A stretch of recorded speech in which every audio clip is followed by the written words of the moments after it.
This is Lewis Hart from Into Boxing, delighted today to be joined with Kalle Sauerland. Mate, talk about a way to sell a fight from people up there. You see what it says up there? It says MisFits. That is a MisFits press conference. I mean, yeah. So I must admit, for once in my life, I'm pretty speechless. It took me back to the days of Derek Chisora throwing tables over me. Yeah, I don't know. I never know what to expect with these MisFits fight weeks. And it just came out of nowhere. I didn't really expect it to happen with that fight. I thought there was going to be a lot of beef between Slims and Taylor. But hey, that certainly kicked off. Zanetti with a water gun. You just can't make it up, you know. What's this like for you? This is so different to what you're used to. Like you said, people bringing water guns, people having, free-page posters of people getting, upset, knocked out. I mean, how is this different to what you're used to? I've forgotten about the poster presentation. We had like a lecture on the opponent. I've never seen that in 20-something years of promoting boxing. What I would say is a lot of people, especially the hardcore boxing fans, will say, oh, it's all fixed and all that. Well, if it's all fixed, why have we stopped the face-offs for today? That's the money shot. That's why we book nice venues and put up fancy setups to get that money shot that goes on social media. We scrapped them, too volatile. Security advised us to stop it. There was also a lot of things going off camera that you couldn't see in the crowd. So we decided no face-offs today. That's a first for me. So no, nothing scripted up there. And I think you saw it from the reactions. It was interesting. Like we say sometimes, boxers, like I said, especially being a promoter, you want to promote the fights. Sometimes people can potentially be a hard sell. There's not a lack of that today. People very much on here know how to sell themselves. Yeah, that's why they're here. That's why this is happening.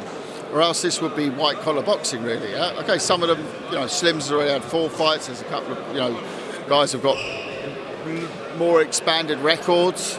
Just hear something going on over there. I'm just watching it. Seems to be it's kicking off again. We're all right, I think. These MisFits, you've got to look everywhere. But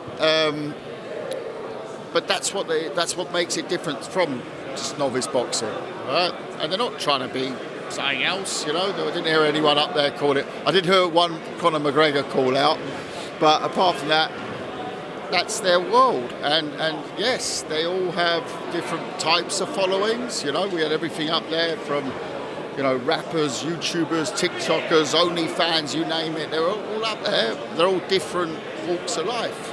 I don't think that the MisFits series will stop at that. I think you're going to see former footballers, politicians, you name it. I think people will get involved because it does big numbers. They do it for their profile. They do it for what they do outside of it.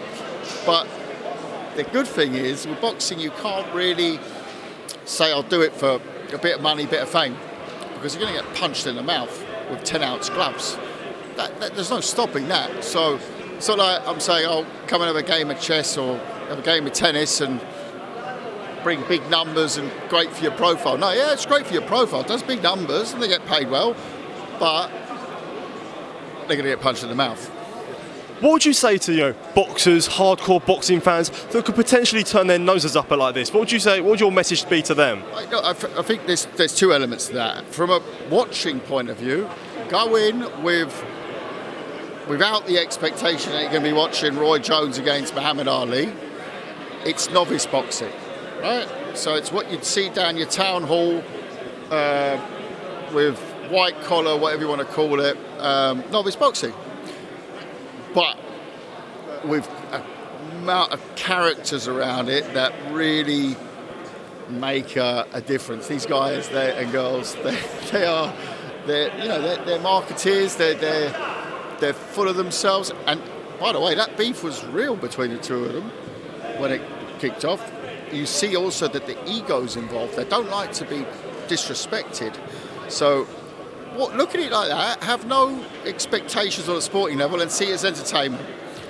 If you're going on with the view, it's watching it from a sporting point of view, then you're going to turn off quickly. You're going to turn your DAZN channel off because it's not classic boxing. It's not boxing at that echelon. Yeah, some of them have just started. Some of them are a bit further. There's a bit of everything, but it is boxing. That is novice, or else they would be boxing on other shows, wouldn't they?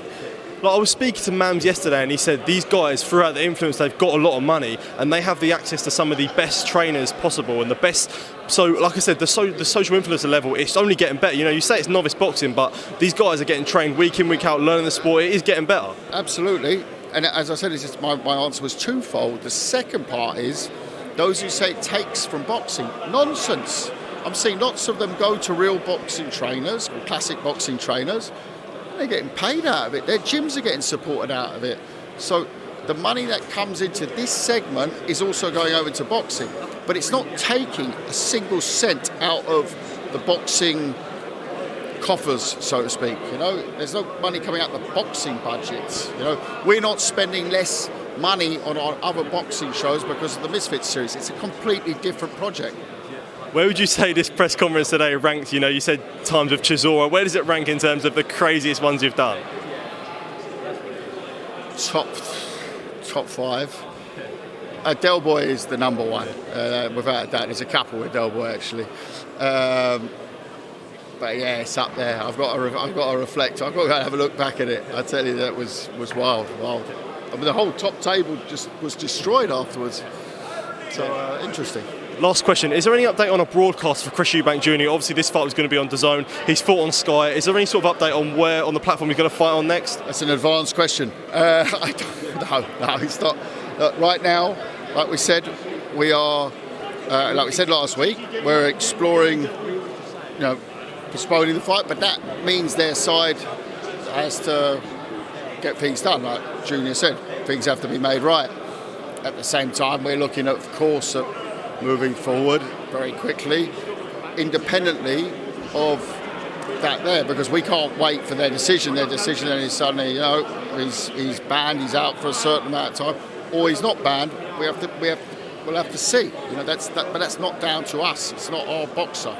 Our boxer has never failed a drug test, and we were ready, willing, and able to fight. So we have to look at that, but at the same time look at our situation and move forward in that direction.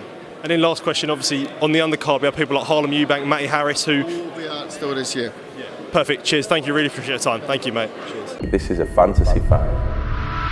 This fight has been a long, long time coming. This rivalry goes back 2012 when they last met. Savannah Marshall won that fight. She wants to get that win back. She won't be able to sleep properly at night until she reverses that loss. A 10-year history. Since she wants to say she's going to knock me out, I am coming over to prepare to knock her out. Larissa has never faced a threat like Savannah Marshall. The fight will live up to the hype.